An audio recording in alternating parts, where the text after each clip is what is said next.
ちは、いえです。前回の動画で寄せ植えを解体して古い土の再生方法をご紹介しました。今回はその抜き苗と鉢減らしのために選んだ多肉を合わせて寄せ植えをしていきたいと思います。カットして増やしたい気持ちと置き場所がないので増やしたくない気持ち、その両方がいつもせめぎ合っています。寄せ植えに使えそうな多肉や徒長してこのままではどうしようもない多肉を集めてみました。最後までどうぞお付き合いください。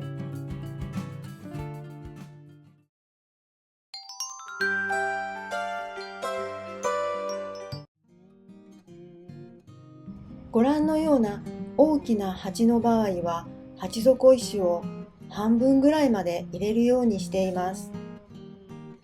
この後再生してできた土と培養土を混ぜていきます。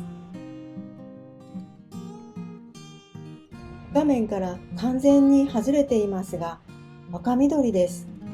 手が高いので後ろの方に入れました。リトルビューティーはこの株1株しか持っていないので増やしたいと思いながら機会を逃しています。この星美人は背が高くなっていますが大きな鉢なのでこのまま植えていこうと思います。3年くらい前に100均で買ったキャンディーです。ぷっくりとして可愛い姿になっていますが、購入した時の4頭のまま植えていません。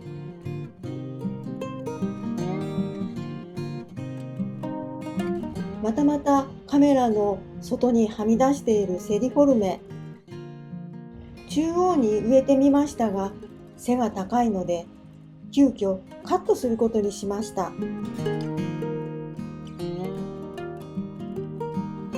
カットしてしまったらなんだかバランスが悪いので後ろの方に植えることにしました。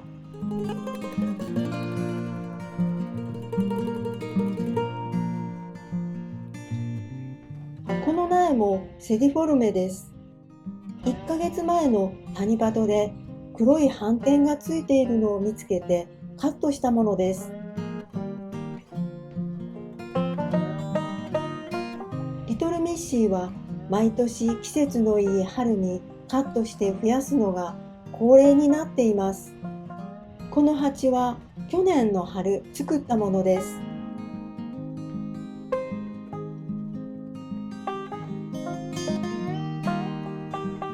このような多肉は土をほぐしすぎるとバラバラになってしまうので、根元あたりを左手でそっと押さえながら土をほぐしていくようにしています。垂れている部分を鉢に沿わせておいたら、根元の土を掘りながら植えていっています。指で隙間を確認しながら土を押し込んでいってます。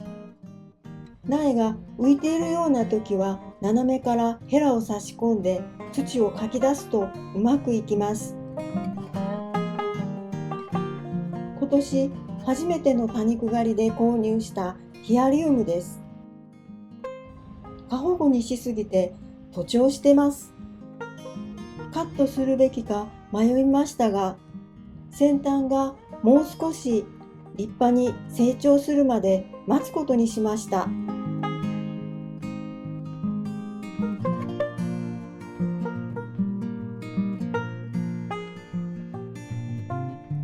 これは今年葉ざしで作った紅いちごの苗です。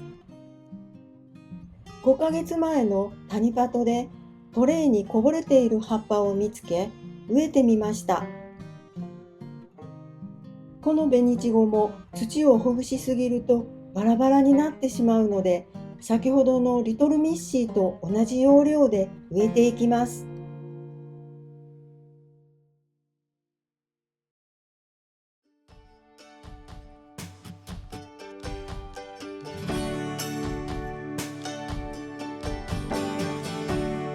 これは種から増えた桜吹雪です。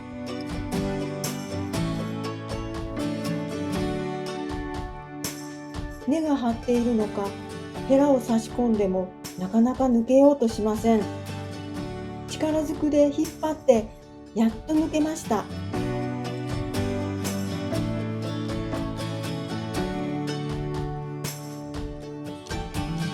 桜吹雪を寄せ植えに使うのは初めてです。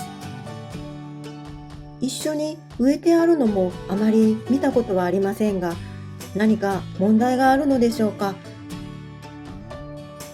種からたくさん増えたので、今回実験的に植えてみました。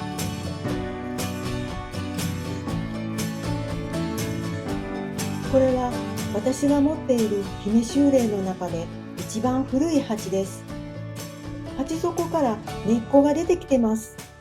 そろそろ植え替えの時期だと思うのですが、姫秋麗はボロボロとするので後回しになっていました。鉢底穴にピンセットを慎重にと思いながらやってしまいました。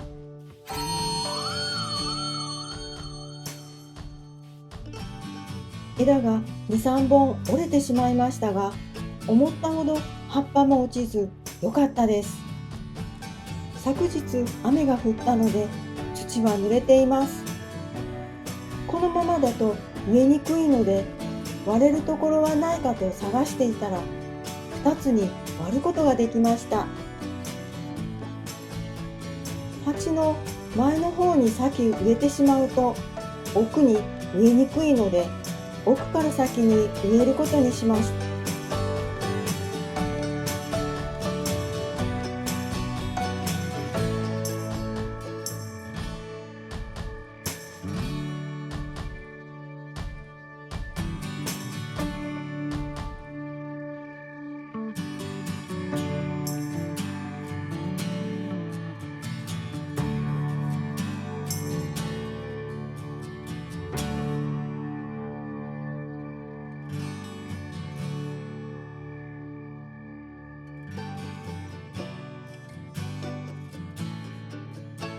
先ほど折れてしまった枝と伸びている枝をカットして隙間に刺していきました。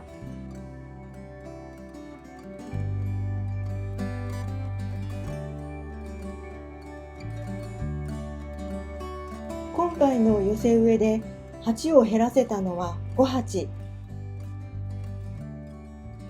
とりあえず寄せ植えはできたのですが、この後ろの若緑が気になってしまって、残っている苗と差し替えることにしました。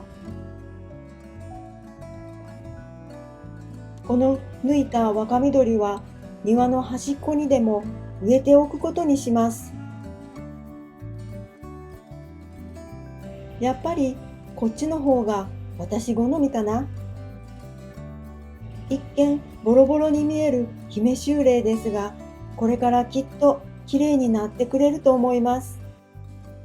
今回も最後までお付き合いありがとうございます。最後までご視聴いただきありがとうございます。この動画がいいなと思ったらグッドボタンを、ぜひチャンネル登録をよろしくお願いします。また次の動画でお会いしましょう。